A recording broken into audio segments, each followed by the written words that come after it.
Hi guys, welcome back. Today a beautiful walnut celery grape salad. Why does this work? The freshness in the grapes and the celery get cut through by the richness in the walnuts. We're going to add some of this like really quite smooth cheese as well to put it all together. Maybe put an avro on top. We're still undecided about that one.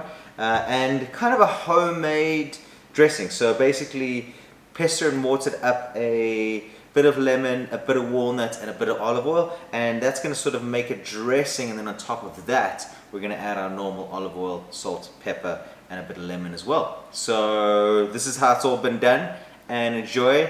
And hit the like button, hit the subscribe button, leave some comments, do all the things, and we'll see you all tomorrow. Cheers.